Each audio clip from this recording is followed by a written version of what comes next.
Hi friends, welcome to dudechilli. இன்னைக்கு நம்ம பார்க்க போகிறது கேரட் அல்வா. இப்போ தீபாவளி வேறு வரப்போகுது, அதுக்கு நம்ம நிறைய ஸ்வீட் செய்வோம் வீட்டில். அதில் இந்த கேரட் அல்வா கண்டிப்பாக ட்ரை பண்ணி பாருங்கள். அதுக்கு தேவையான பொருட்கள் நான் எடுத்து வச்சுருக்கேன். கேரட்டை நல்லா துருவி எடுத்து வச்சுருக்கேன். மில்க் மெய்டு, சுகர், ஒரு கப் நிறைய பால் எடுத்துருக்கேன். மில்க் மெய்டு இல்லாமல் நீங்கள் பால் மட்டும் சேர்த்து கூட செஞ்சுக்கலாம். நான் இன்றைக்கி மில்க் மெய்டு ஒரு 1/2 கப் எடுக்க போகிறேன். முந்திரி பருப்பு, பாதாம் பருப்பு எடுத்து வச்சுருக்கேன். மில்க் மெய்டு சேர்க்குறதுனால உங்களுக்கு நல்லா க்ரீமியாக ரிச்சியாக இருக்கும், அதுக்காக தான். இல்லைன்னா நீங்கள் வெறும் பால், ஜீனி மட்டும் சேர்த்து கூட நம்ம செஞ்சுக்கலாம். அதுக்கு இப்போ ஃபஸ்ட்டு ஒரு கடாயை சூடு பண்ணிக்கலாம். கடாய் சூடான உடனே 2 டேபிள் ஸ்பூன் நெய் சேர்த்துக்கோங்க. இதில் நம்ம துருவி எடுத்து வச்சுருக்க கேரட்டை சேர்த்துக்கலாம். நான் இன்றைக்கி ஒரு 1/4 கிலோ கேரட்டை நல்லா துருவி எடுத்து வச்சுருக்கேன், அதை சேர்த்துக்கலாம். கேரட்டை நல்லா வதக்கி விட்டுக்கோங்க. ஒரு 5 நிமிஷம் நல்லா வதக்கி விட்டுக்கோங்க கேரட்டை. இப்போ நல்லா வதங்கிருச்சு. கொஞ்சம் கொஞ்சமாக பால் சேர்த்து நல்லா கிண்டி விட்டுக்கோங்க. இதோட சேர்த்து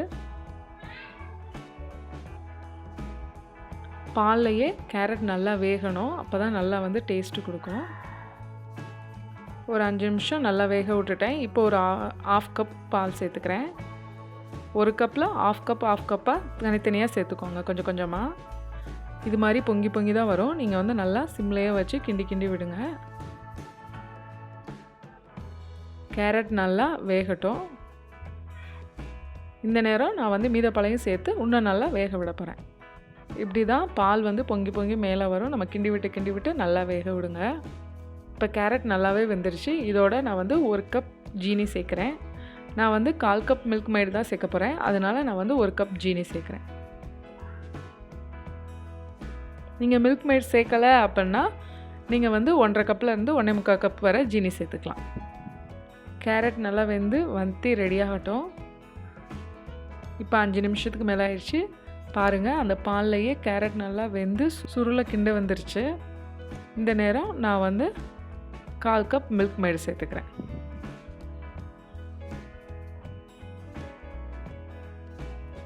அவ்வளோதான், நான் 1/4 கப் மில்க் மெய்டு சேர்த்துருக்கேன். சேர்த்து நல்லா மிக்ஸ் பண்ணி விட்டுக்கோங்க. மில்க் மெய்டு சேர்க்குறதுனால உங்களுக்கு நல்லா க்ரீமியாக இருக்கும் கேரட் அல்வா, அதுக்காக தான். உங்களுக்கு அந்த டேஸ்ட்டும் இருக்கும். பாருங்கள், நல்லா கட்டியாக ரெடி ஆயிடுச்சு. இதோட 1/4 டீஸ்பூன் ஏலக்காய் பவுடர் சேர்க்குறேன். ஏலக்காய் பொடி சேர்த்து நல்லா மிக்ஸ் பண்ணி விட்டுக்கோங்க. இதோட நான் கட் பண்ணி வச்சுருக்க பாதாம் பருப்பையும் முந்திரி பருப்பையும் சேர்த்துக்கிறேன். கடைசியாக 1 டேபிள் ஸ்பூன் நெய் சேர்த்துக்கோங்க. அவ்வளோதான். இங்கே பாருங்கள், பாத்திரத்தில் ஒட்டாமல் எந்த அளவுக்கு நல்லா சுருளை கிண்ட வந்துருச்சுன்னு. நல்லா க்ரீமியாக இருக்குது கேரட் அல்வா பார்க்கவே. அவ்வளோதான், சுவையான கேரட் அல்வா ரெடி. கண்டிப்பாக ட்ரை பண்ணி பாருங்கள் ஃப்ரெண்ட்ஸ். தேங்க்ஸ் ஃபார் வாட்சிங்.